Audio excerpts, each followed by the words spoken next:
and welcome back to another episode of The Book Stop. I'm your host Jen, and I'm very excited to talk about today's episode. But before we begin, there will be spoilers as we talk about major events that unfold within the story. In addition, each episode will have a list of trigger warnings in the description. Be sure to follow the podcast on Instagram at The Book Stop Podcast, and show your support on Patreon for early access to episodes and other additional content. And we're back with another episode, and today I have the lovely Shelby. Stop. Welcome to the podcast. So glad to be here. You're right. I am nervous. Don't be nervous. You're going to make me nervous. Okay, sorry. What book did you bring for us to talk about? I brought the Song of Achilles. Every time I read her name, I always want to say Madeline from the little, from the, as a child, Yeah. And so, but it's Madeline Miller.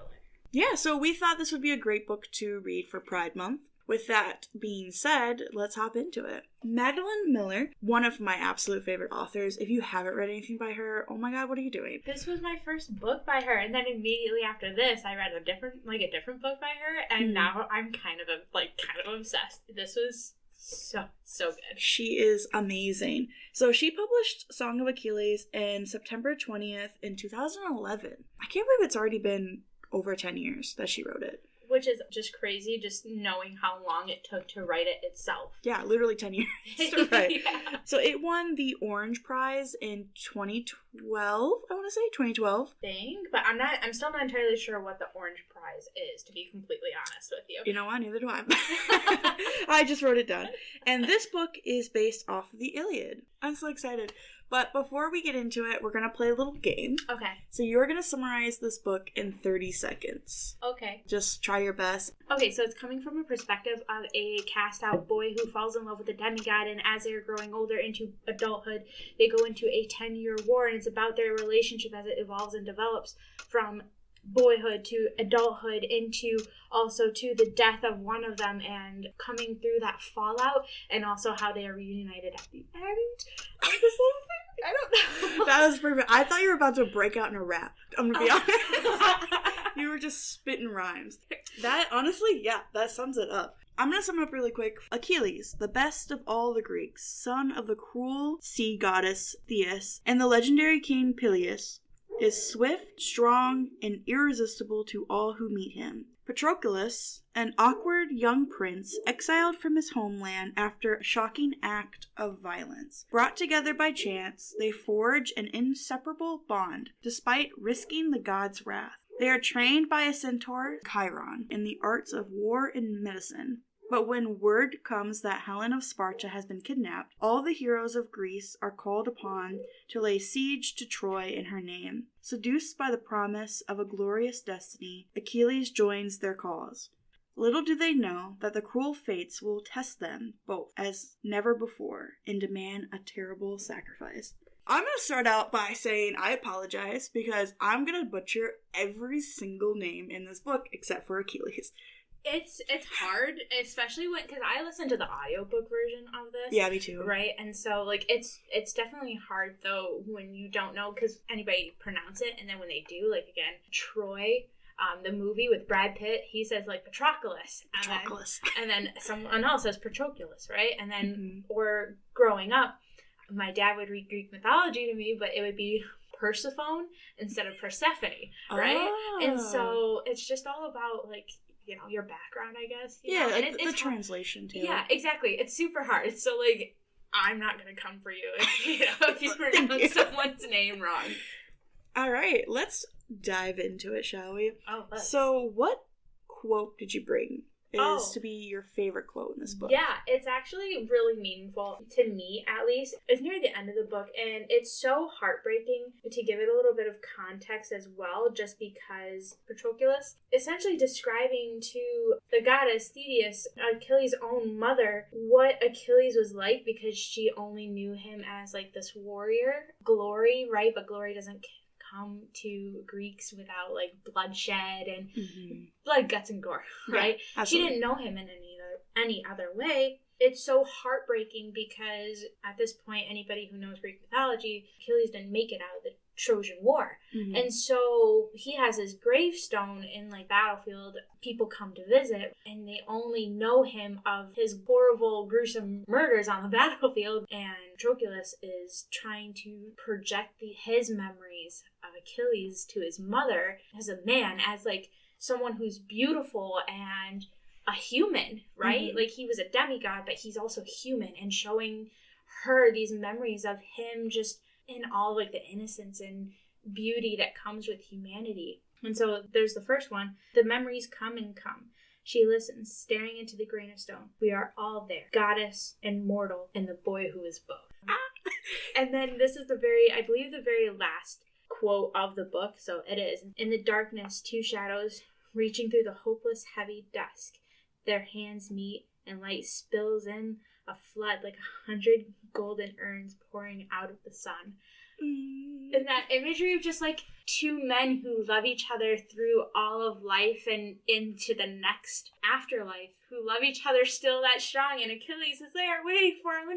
Oh my god, there's just so much emotion tied into that, because Achilles was all that Patroclus knew, right? Mm-hmm. He literally lived for Achilles, and not in like this yearn for you type. It was like, he is everything to me. I am a whole human, but without him my life is incomplete, because I love him so dearly. And just like literal soulmates. Like soulmates.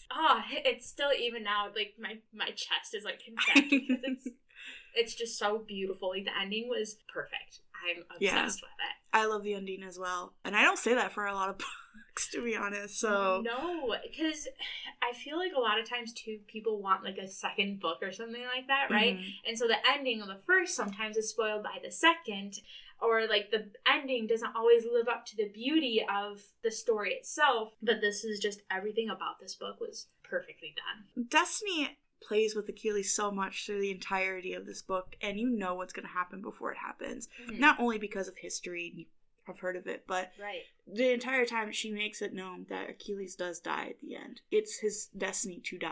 Right. The Patroclus, though, that's where the surprise comes in. But I won't talk about it too much right now, because it's one of our talking points that we're going to go into. Yes. But yeah, beautiful quotes. I have something kind of branching off of that. It's another quote that Patroclus says. He says, "Had she really thought I would not know him, I could recognize him by touch alone, by smell. I would know him blind, by the way his breaths came and his feet struck the earth. I would know him in death, at the end of the world." Just like, it was so hard to narrow down the quotes in this book, because there's just so many good ones. That one right there, it was after they kind of realized like how in love they were, and it's just so good, because that right there just shows that it's not lust and it's not love, it's just pure like soulmates right there. And that's the thing too, is I feel like as homosexuality, right, I feel like is so fetishized, that this author did such a beautiful job, because it hurts me as someone who's bi, mm-hmm. that people who I've come out to, I shouldn't have to come out, right? But you know, people I've come out to have been like, oh, guy and girl, and I'm like, whoa, hang on, no, I'm a human. And so this author, Madeline Miller, did a beautiful job. It's not just sex and lust, and it's love, and it's not a fetish. They're two humans, a human and a demigod, who love each other purely as people. It's not like, you know, Zeus, who can keep it in his pants, right? You've got like two people growing together and falling in love.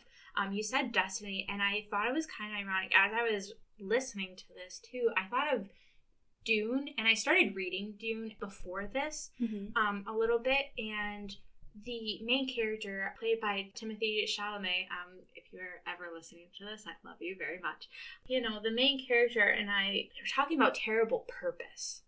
That the main character of Dune knew that there was this, that he was meant and built for, or that whatever was coming was his terrible purpose, like a heavy weight or like impending events that he is literally meant for, that he cannot escape. And I thought of that as Achilles. Like, I think he always knew.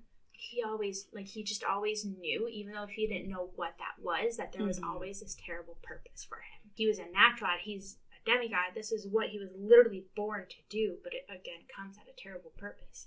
And so I think that theme also kind of plays out here throughout the book. And I think him and Patroclus both know that somehow. And I think that underlying tragedy of it is what makes this also so beautiful.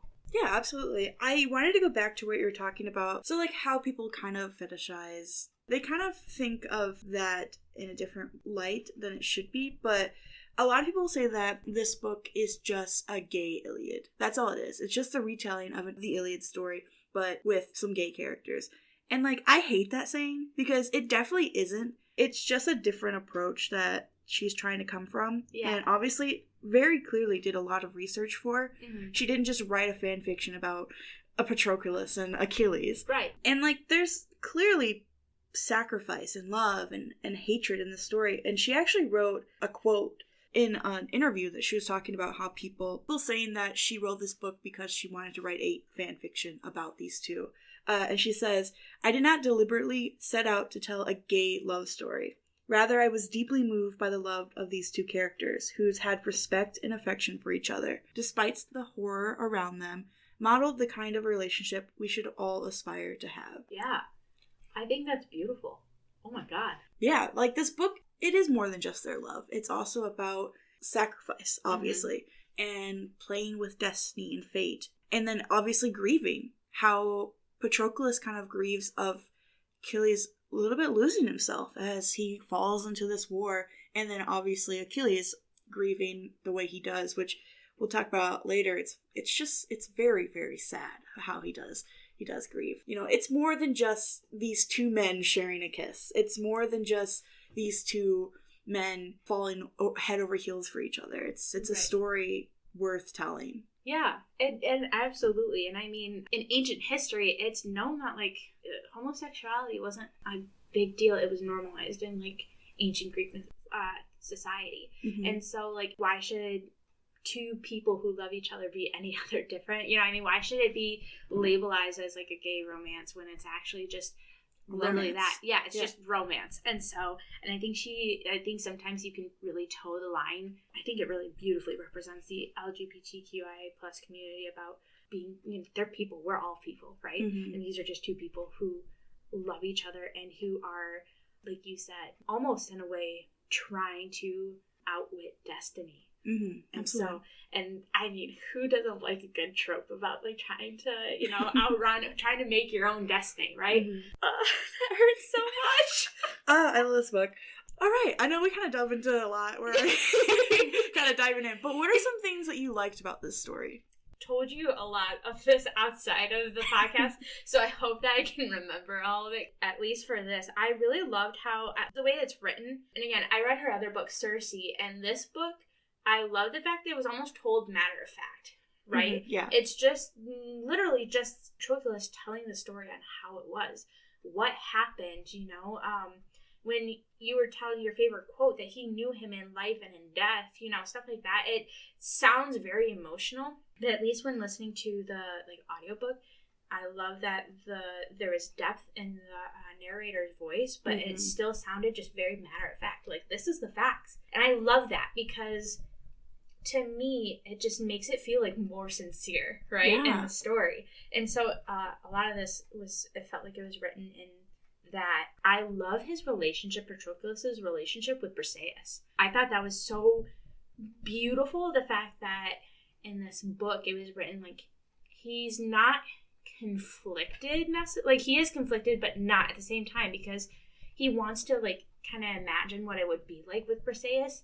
And he said that even if he didn't meet Achilles, he might be able to imagine it. Mm-hmm. But because meeting him and loving him, nothing will ever be able to compare. And I think that's, again, so beautifully written. Mm-hmm. You know, because I think that through every relationship that, like, one has, you know, like, what can my life be like without this person? And I know that, at least coming from the relationship I'm currently in, I think of, like, oh man, like, wonder what it'd be like to be, like, with, you know, someone. But knowing the person that I am with, nothing will be able to compare, because I've fallen in love with this human, right? But human that they are entirely the good and the bad, right? Yeah. And I think that the way that that's written, his relationship with Briseis, it being purely platonic because he can't imagine his life without Achilles.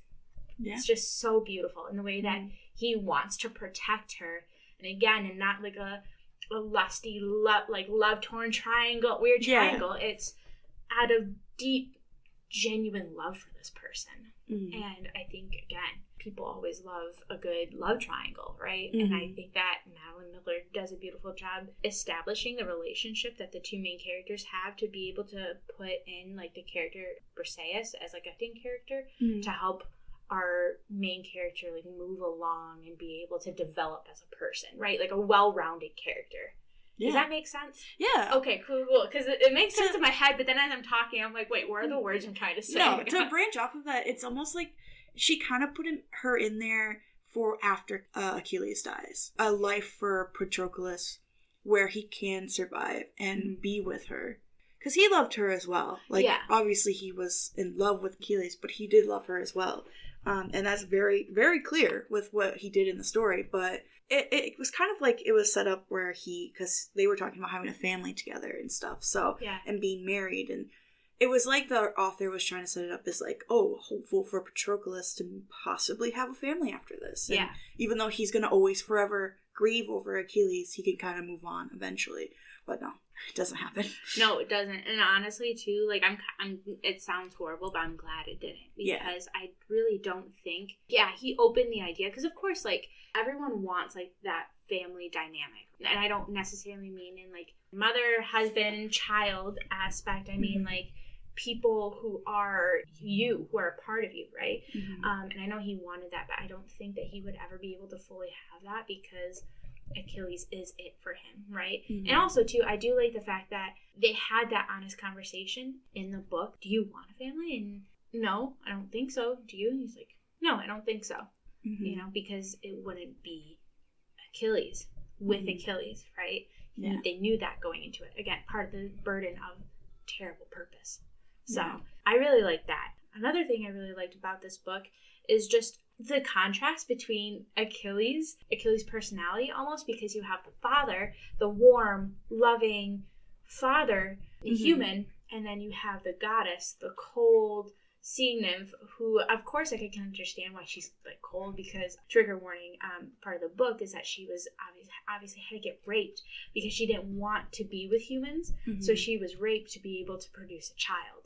And the gods punished her for that. So that would turn anybody cold. And she truly did love her son and wanted him to live forever, whether it was with the gods she wanted him to live forever. But either way, his name would go down in history as it has. Now we have Greek mythology outside of just, of course, the Song of Achilles. We have Greek mythology. His name has lived forever. So I think, again, it's just the understanding that, like, both are his personality almost. You see the father in Achilles and who he is. Yeah. Especially like on the battlefield, right? Like there's this like moment where he's in combat and he comes into his full form almost. You know, he's this beautiful, like godlike warrior that nobody can even touch. But he is also just as human, and he's human with Patroclus. Yeah. Right? And I think that again, so beautifully written, able to see the dynamic of Achilles' personality. But yeah, absolutely. I want to go back to what you're talking about, their connection, and that is one of my favorite things about this is the connection between Achilles and Patroclus. There was always communication. They like that. First of all, I love a story that can communicate. Yes, we're not like love is blind out here. All things can be resolved with communication. Yeah, they were always communicating. Whether they were talking about being in love, when they were angry with each other, they were scared for each other. They were always communicating. He betrays Achilles, and he goes straight to him and tells him what he did. And it wasn't that he was afraid of Achilles. He's afraid of what might happen to him, but he knew that Achilles was doing something wrong, and he was doing something selfish. He knew that he had to stand up for himself. He needed to stand up for Briseis because Achilles was just doing something out of spite, pretty much. And he wasn't afraid to just go up and be like, hey, you're being stupid right now. I love that. I think their connection is just my absolute favorite connection between characters. She just did so good. Also, I really like Patroclus' impact on the story. I'm glad that he didn't just come in and was a fluff character, and he had an impact with him working in the infirmary and saving these men's lives. I just love his impact. And then at the end, when he puts on Achilles' armor and goes out there, I just love that he had an actual impact on the story, even though we don't really see it in actual Greek mythology. We don't know a lot about Patroclus. Right. So I thought that was very interesting that she went with that point of view as well, because obviously you would think Song of Achilles, obviously it's going to be about Achilles. And in turn it is, but it's not just about him. It's not told in his point of view. I think that was really great too, when they were together learning from Chiron. There was battle was a huge part of it, right? Because that again is Achilles' destiny. But Patroclus, Chiron even asked him if he wanted to learn how to fight. And he knew that, of course, compared to Achilles' skill, right? And I think that's maybe part of the human part of me likes to think that the reason he didn't learn to fight is because he wanted to give Achilles all the glory, not that he would be any good or comparison, right? Yeah. But if he always fought with Achilles, maybe it would be, one, he can get himself killed, but two, also that was what Achilles was born to do. And so he wanted to make sure that Achilles almost got the full glory. I think is a good portion of it, or maybe a part of it, but maybe I'm romanticizing that part, but that it's not Achilles and Patroclus on the battlefield, it is Achilles, and then Patroclus has his own strength. He is his own person, and I like that it wasn't two Greeks coming together to try and share the glory. It was one was bred for the battlefield, and another knew that that was not his destiny and lived into that completely until the end. And until the end, that's where I actually kind of don't like the part of that book is that they don't. I had to kind of actually Wikipedia it, and that's good, to do your own research into the story of the history itself, the mythology itself. But with this, I think it could have been maybe a little bit more descriptive or a little bit more enlightened on what exactly happened on the battlefield when Patroclus actually took to the battlefield, right? I was a little confused. I actually had to re-listen to it a couple times just to kind of really understand what was happening. So I think that maybe that could have been a little bit better. Part of me is almost wondering too if that isn't the whole point of that, is that he was, the whole reason it's kind of not glazed over, because obviously it's a momentous part of the book, but I wonder if it's that's the whole point. So because of what Apollo did, dazed and confused Patroclus, the rest of us are confused on what happened as well, because again, it's from his point of view. I don't know. I wish that they could have enlightened that a little bit better, and I felt a little lost by that. Yeah, absolutely. There is kind of some missing parts in the story because they chose to go with Patroclus. I think some point of views would be kind of cool in the story. It would kind of give that highlight to some other characters. Again, I can kind of see why she went with just Patroclus. It makes it a little bit more impactful, but there's some things that I don't like about the story. I think there was just too many names. and I get it. It was a 10-year war. There's a lot of people. But I don't know. I just get lost in who's talking sometimes, especially when they go, oh, blah blah blah, the son of blah blah blah and the grandson of blah blah blah, and they give the generations before. It kind of got a little lost in some parts. Again, it makes sense because that's just what they did. So yeah, I had to look that up, the lineage, and again, my partner, he took a mythology class, so I was asking him about the characters. And mind you, I grew up loving mythology. I have a bunch of different mythology books as well at home, and even then it was kind of hard for me to keep organized who was who, especially like you said, it doesn't come from any other character's perspective except for Patroclus. And so I think if the author had gone maybe didn't go into the lineage or provided some other sort of narrative, especially after Patroclus's moment on the battlefield, I think that there was some sort of character perspective then. It would have maybe helped in some shape, way, or form, but it's still beautifully written, and I don't think it changes the beauty of the book at all, though. Yeah. It's not one of those things that's because of that, this book sucks. It's none of that. It's still fantastic. Yeah. That actually brings me to, like, my first point I want to talk about is how beautifully written this book is. Oh, you got time. We can go on. We can be here. Yeah, we're going to be here just as long as Patroclus and Achilles are together. Because that's how good this is. Let's say together in the afterlife, because it's even longer. Yeah, this book is just, it's amazing. It's one of my favorite authors. It's so descriptive and so detailed. Mm-hmm. Obviously, it took 10 years to write, and that's mostly because she started a script and started over because she was just like, nah, this ain't how I want to tell it. But her writing style is just so vivid. I myself get a lot of inspiration from her. I see a lot of my writing in hers. Not saying that I'm any good, but I can see where I draw inspiration from. But I also really like the pacing of this story. I like that we got their childhood and we got Patroclus' background. Bruh. I apologize for the dogs barking in the back. My neighbors are very annoying. But yeah, I'm glad that it wasn't just 10 years of war. You know, they just meet and then they hop into war. Like, I'm glad that we get these, like, moments in the back we never saw, so. Right, yeah. I kind of didn't know what to expect with that, because, again, I listened to the book, and so when I was looking at how long this was going to be, it only said, like, 10 hours, right? And I'm like, can do that over a weekend, right? Like, cleaning the house, I have my earbuds in, tuning the world out, can bust it out, no problem, but 10 hours was definitely a huge misconception on, like, the book, thinking what the book was going to be like, because I was like, oh, this is going to be, like, a really quick read and not a whole lot's going to be established. No, first of all, this is almost 400 pages long, right?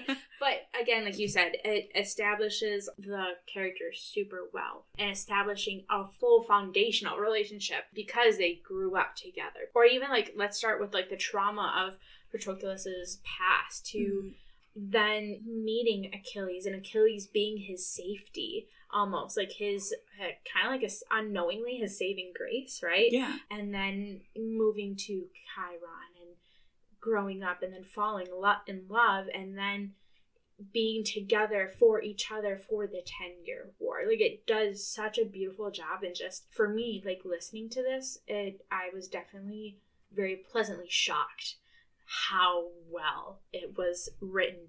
I mean, Thetis isn't just like this, stone cold bitch of a goddess or anything, especially like how a lot of, but just like movies portray Greek mythology, that a lot of the characters are fairly one-dimensional, right? Thetis is this cold, complex character that nobody can really figure out.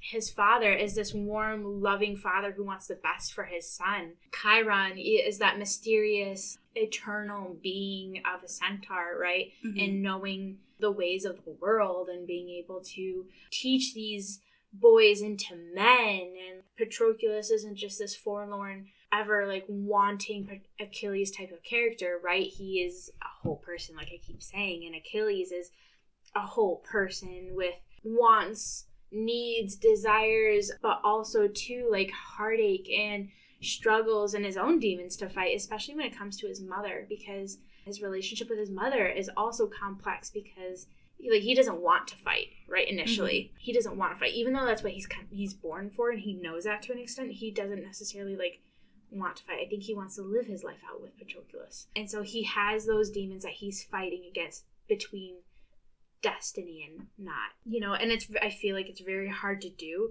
making characters not so one-dimensional, and she did amazing.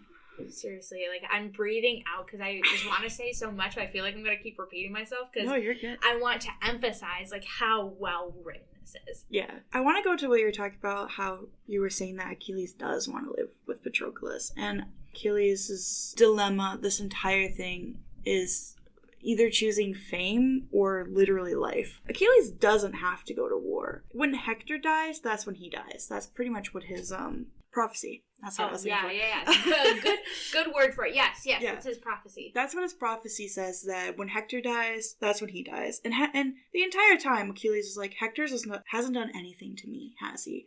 So why would I care about this man who hasn't done anything to me? Which, obviously, good foreshadowing, because Hector is the one that kills Patroclus.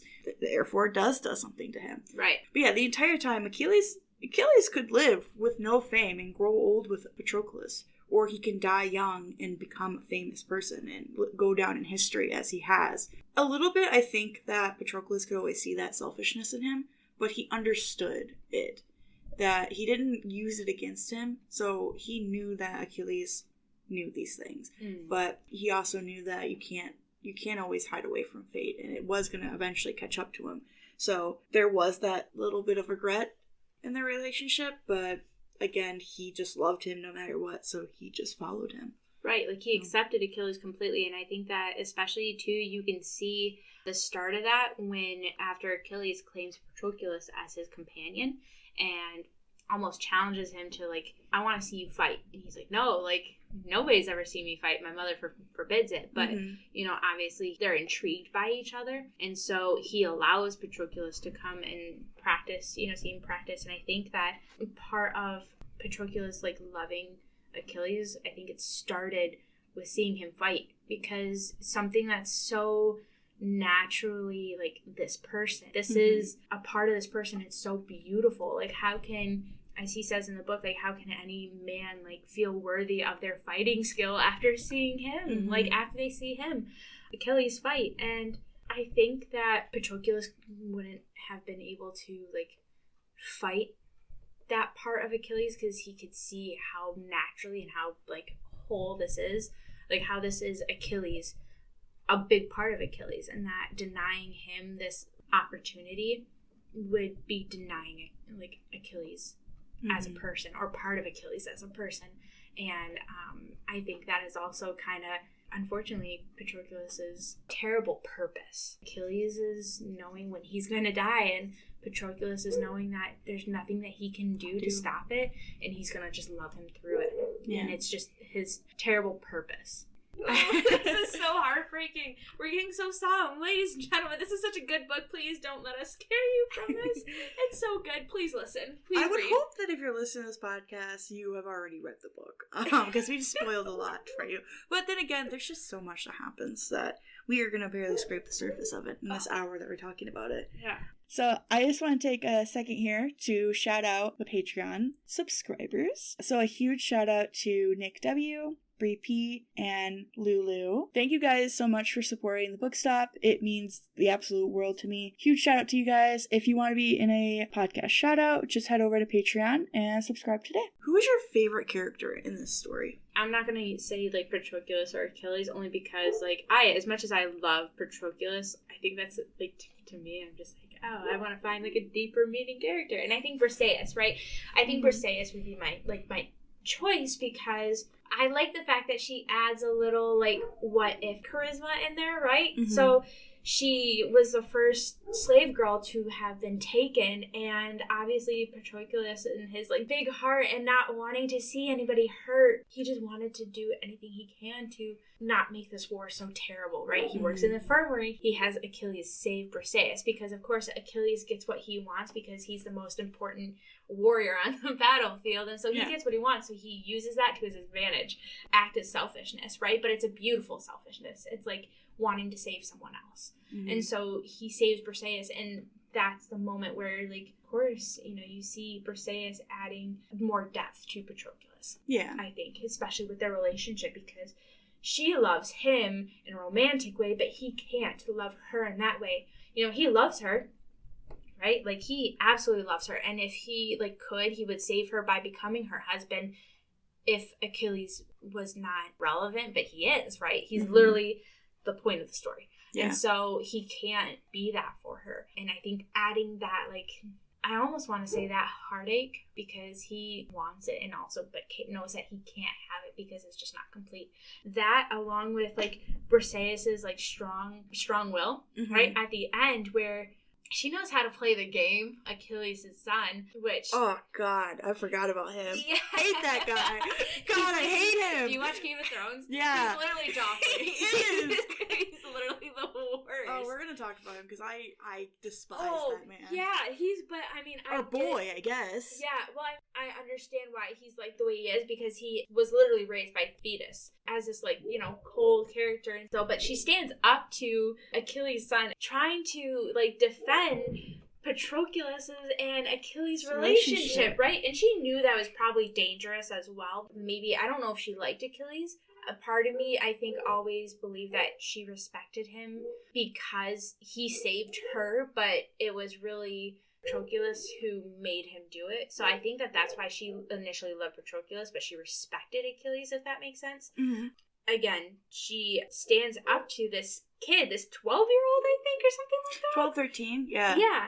Defending their love to a son when the son was in obvious denial for some reason. I have absolutely no clue why he was just not getting it. And he keeps saying that it would bring dishonor on his father for, like, loving a peasant. Even though everyone knew that they were in love. Right. And so she was the only one, not only one, because there was also Odysseus who said it, but I think that she knew as a woman, as a slave girl, that she would be in the most danger, right? Defending her loved ones in this way, especially against someone who is so cold, so apathetic, right? In any shape, way, or form. He literally just comes in and is like, I'm Achilles' son. Like, she defends him. And so I really love the fact that she kind of stays like the same character, but she adds more depth to Patroclus for that reason. Love her. She's such a badass. Yeah.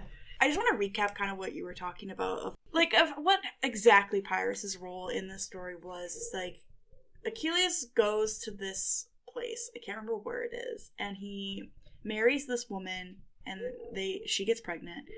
He's not mentioned ever again until after, so this is after Patroclus and Achilles have already passed. Achilles demanded that his ashes be mixed with Patroclus so that way they could go to the underworld together, but the only way that their souls can move on is if they have a name somewhere on their resting area. And Phileas, what's his name? Pyrrhus. Pyrrhus says, no, I don't want a peasant to be buried with my father. That's a dishonor on him. So we're just going to put Achilles' name there, and Patroclus can just wander the earth. And that's where Odysseus is saying, it's very bad to leave souls wandering. That's where we have that scene with Achilles' mother and Patroclus, where it's his soul wandering around telling Thetis these memories of Achilles. And she eventually decides, you know what, you can leave and go to the underworld. And she puts his name out there so that way their souls can meet. So I hated his mother through the entirety of the story, but until the end where she finally does kind of see these happy memories and saw her son for the first time and was like, you know what? Go get him. Yeah, my favorite character is obviously Patroclus because I'm a basic hoe. But no. I didn't mean to sound like that. You're not. No, it's so good though. Like, it makes sense, but I just wanted to bring a little bit more spice to the no, I think Patroclus is an amazing character, not only because of everything we've talked about, but that simply because he stands up for what's right. That's why he's my favorite character. I absolutely agree. He does stand up for what's right, which is wild too, because he always presents himself as like a meek character. He almost, I don't want to say compares himself, but he's like, who am I against like this god of a man, right? And he doesn't say that, but he really is just this like guy in love with practically a god of men. And he acknowledges that and he lives into it. And I think that he doesn't acknowledge his own strong sense of right or wrong, his own morality, because I think that sometimes, of course, Achilles is a little bit more tainted because he has his mother in his ear. And so I feel like Patroclus is, of course, a favorite. I think, like, when I decided that Patroclus was my favorite character is you want to go for Achilles because he is this amazing person, but when Patroclus stood up for Briseis, he says the line where it's like, we would rather take her life than lose your honor. I love that we have that moment where he isn't just head over heels and like gonna bow down to Achilles. He knows what's right and he's gonna choose what's right and he's gonna do what's right. So when he does save her and does the things that he does to betray Achilles, you see that moment of him where he isn't just a side character in Achilles' story. He had a purpose. Again, a reason why she chose him to be the main character. It just adds to it. They're the main character in each other's stories. So I want to talk about the title of this book a little bit. If you don't know, it's called The Song of Achilles. Like, the first question I thought of is, why is it called A Song of Achilles? Never really understood. And I was reading this interview, and what Madeline was saying is that she chose it because it was showing that he wasn't just a man of power and anger and killing. He was also a man of creativity, and he was a human.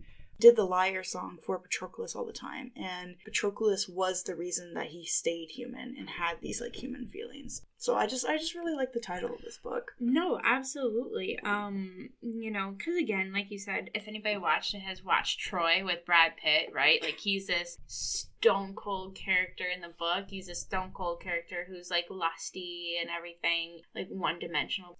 There's of course no depth to him whatsoever in the book. He's just this.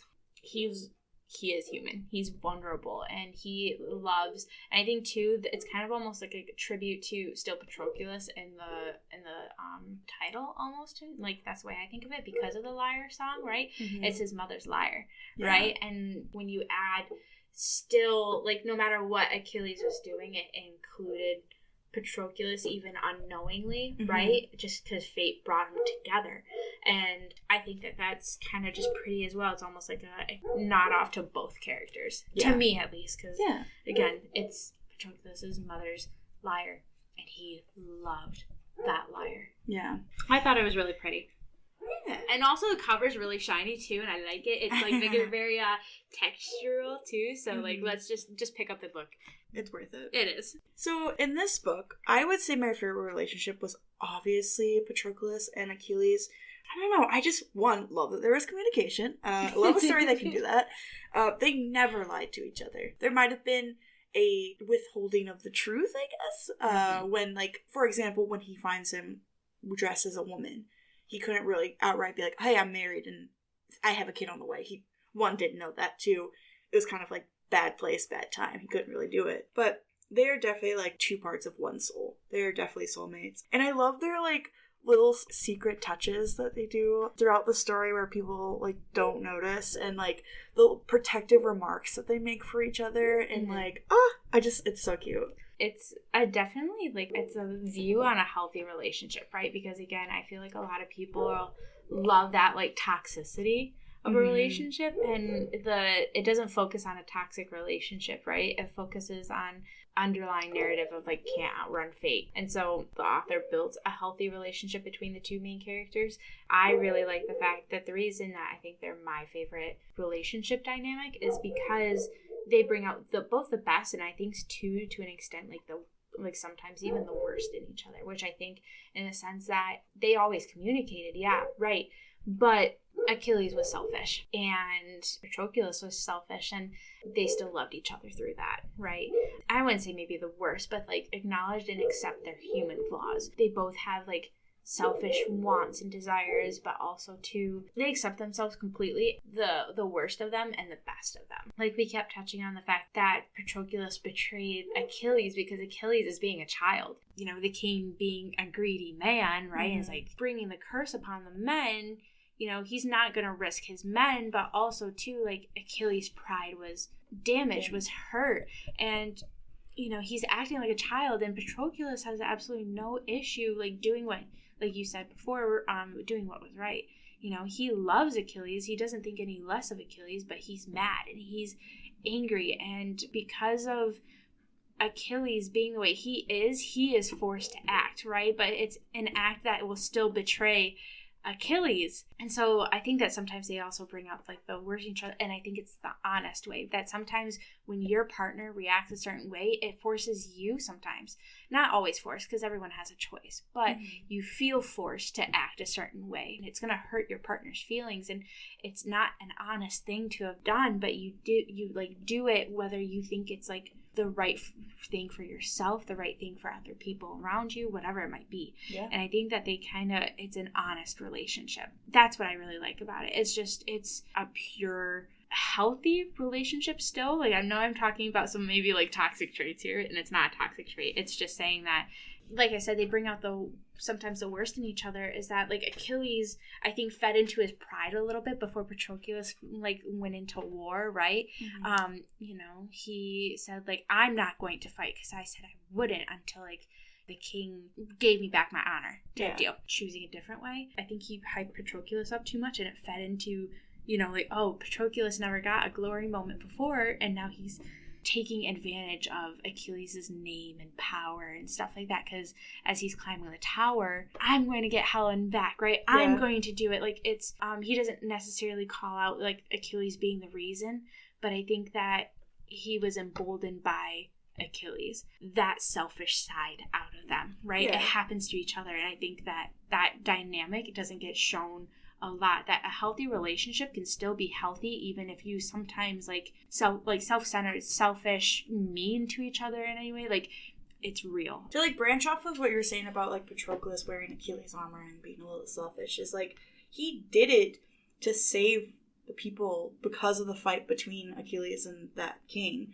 Like, he gets the armor on because Achilles refused to do it, so he's like, I guess I'll go out there and do it. And because at the time, the Spartans are coming on and knocking down their defenses and we're killing their entire army. So he's like, if I just go out there, show them Achilles is still on their side, Achilles is still ready to fight. If Patroclus can just wear his armor and go, maybe it could still fight back and have a chance in this war. But then that's when it got to his head and he's like, well, I have this power now. I'm Achilles now. So I can storm the castle. I can get Helen back. And that's when Apollo knocks him off the side, and that's when eventually Hector does come and kill up Patroclus because his helmet's removed, and it's not Achilles. Right. It all leads into one another. Oh, man, yeah, that was so gut-wrenching, right? Yeah. I think I was messaging you during that, and I was like, oh my god, oh my god, oh my god. That was so heart-wrenching, gut-wrenching, like all the things, because you love this character, right? He is the stability of Achilles. I feel like they even each other out in a beautiful sense. And now it's gotten to his head. He, like you said, he is Achilles. He's like, I have this armor, this power. And I think that Apollo probably guided his spear a bit too to kill all of those like Spartans, right? So because that's the prophecy, Apollo had a heavy hand in it. And I don't know if if I read that it was only Apollo that like drove him mad in the inflicted confusion, I think was the phrasing of it. Mm-hmm. Or maybe if Ares also had like a hand in it. But it was so heart-wrenching because he got it to his head. And of course, like, I don't want to say curiosity killed the cat, but it's like, you're like, no, what are you doing? This is not you. This is not right. This is not what you've done ever. Why are you why? This is not in your character. And I wish that at this moment, we could have gotten some sort of understanding of that, right? That Patroclus felt some sort of divinity where, like, you know, he could do this, almost as if, like, whether it was from Achilles' like, armor or something, you know what I mean? Just adding to that so that way it can kind of come full circle in that moment. Like, oh, shit, this is, like, divine intervention happening right now, and you know what I mean, stuff like that. I wish that they would have been able to play into that confusion just a little bit more rather than like this arrogance that is not who Patroclus is at all. But I definitely think that was the most beautifully written, heartbreaking moment of a book that I've probably read in a long time, because you're just like, you know what's gonna happen.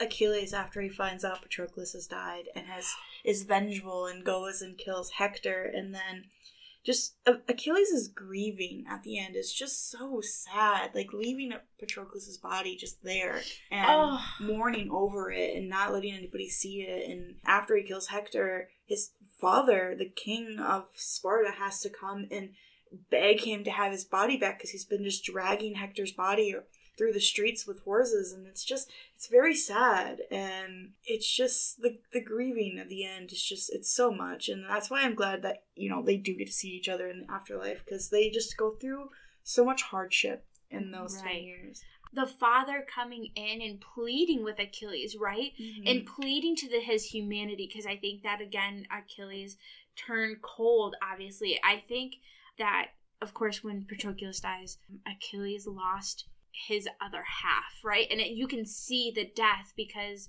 he's taking it out on Hector so brutally.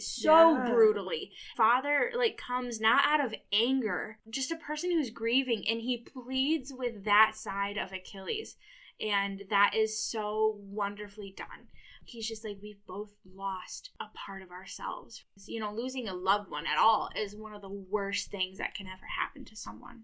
Hector was the favorite child, the firstborn. He has brought honor to his father, and his father is just absolutely devastated. And I don't know if maybe they had the same prophecy. I don't know. I can't imagine what the other side might have been. I know we were kind of in some deep dark stuff. Let's play a game to lighten the mood. So I have a bunch of gods and goddesses here. Oh, okay. Of the like major gods of the Greek pantheon. Yeah. Oh, okay. I think I got this, but okay. Okay, ready? Yeah. All right. The first we have is the goddess of beauty and love. Oh, yeah. That's Aphrodite. Mm-hmm. Next we have god of music and song. God, that's going to be Apollo as well, because he's god of like music, song, medicine, and sun. Yep. So okay, cool. Yes. All right. Next we have the god of wine. Oh, that's Dionysus. Mm-hmm. There's a song called Cult of Dionysus, and it's a really catchy tune, and it's playing right now. Yeah. All right. Next we have god of the sky. Wow. Okay, so that's Zeus. Okay. Mm-hmm. Goddess of war and wisdom. Not Artemis. Athena. Mm-hmm. I knew it was an A. God of the sea. Poseidon. Mm-hmm. God of grain and bread. God of grain and bread? Oh, crap. Well, Demeter is the harvest, but she's a goddess. It said God on there. Oh, yeah. Is it Demeter? Yeah. Demeter's a woman. Oh, yeah. it said God. Okay. Maybe I was looking at the wrong thing. Okay, so goddess then, yeah. Okay, cool. It is Demeter. And then the last one is god of fire and craftsman. Hephaestus? Yeah. Yes! Yes! Because he's the god of blacksmiths as well. My dad was a farrier. Yeah! Slay queen. Hey. I hope that my partner actually listens to this and is very proud of me. I feel like you were like studying a little bit before you came over. No, I'm telling you, I love Greek mythology. So is there anything in your own personal opinion, this is just opinion based, anything that you would have changed or done differently in this book? Like, for example, I think that it would have been cool to, at least at the end where after Patroclus dies, if we have, I don't think that there needs to be a point of view for the entire thing, but a point of view of Achilles after. Because we see Patroclus's like soul kind of following around, and that makes sense, I guess. But I would have liked to see maybe that internal conflict for Achilles after Patroclus dies. Because we do see a lot of external. We see the grieving. But I want to see like more of the internal battle of Achilles kind of accepting that Patroclus is dead. So that's the only thing I could think of that, again, this book is amazing. It's written so well, and props to the writer. But yeah, that's it for me. I honestly wouldn't change anything else about it. I agree right with you. That's a really good point. I didn't actually think of that. Or even too, like in the underworld, Achilles like waiting for Patroclus in any way. You know what I mean? Like they're waiting for each other. Because usually you're supposed to, so a little Greek mythology, usually that Hermes has to walk the soul to the river Styx and then pay like the ferryman, right? Or like usually the person is supposed to be buried with some sort of gold. Again, Greek mythology usually has that, and you have to pay, someone pays the ferryman, right? Whatever. And they didn't have any of that. They just went into the reunion, which is really cool.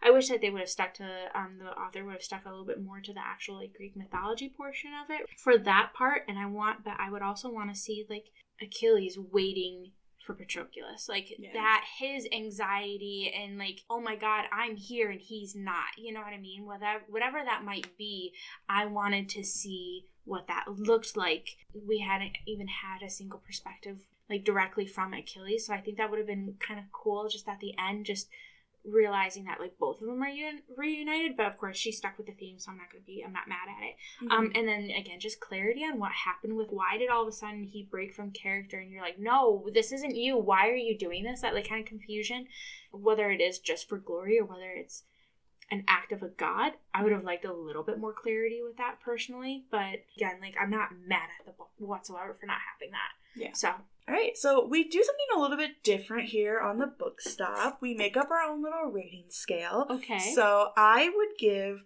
Song of Achilles by Madeline Miller 9.5 terrifying goddesses as your mother-in-law out of 10. Love that. This is the highest I've ever rated a book on the podcast. I've been doing this for a year and a half now. This is an absolutely amazing book. It's on YouTube for free. I would prefer if you get the book, but you can listen to it on YouTube. It's an absolute wonderful read. If you love Greek mythology, there's no reason why you haven't read this book. Like, you should have read this book by now. But yeah, it's absolutely amazing. Listen to the podcast if you want to know why. But yeah. Yeah, I would probably give it probably a 9.5 to 9.75. Heartthrobs. You were just on the cusp. I really was. And the reason being is I'm still struggling just a little bit on, like, why did he break character so badly? And I think that's, I don't know why. Again, doesn't break the book, obviously. It doesn't break it, but I think that's what's preventing me from giving it a full 10 or plus. I stopped reading because I think high school and college kind of ruined it for me a little bit. Like, you know, you had to go through and analyze all these books, fiction or not. Yeah. And I grew up in a household where I read books like I drank water, right? And but this book really got me back into wanting to read again, right? Like, it stoked that passion. My, like, 7th grade self is just screaming right now because that's, like, she felt reignited and just by this book. And so I think that's why I would give it that 0.5, is because I had not read a book that got me so involved. This book blew me away. So good. Yeah. It's such a good book. It really is. We can't even rave about it enough. It's just, you have to read it for yourself and experience it. Oh, 100%. And I think that on this podcast, I've definitely, like, talked in circles so much because I'm struggling to still grasp, like, my own emotions for it because I loved it so much. Love is overflowing right now for this book, and I'm struggling to encompass it all. I appreciate you so much for coming and talking about this book. I love it. You love it.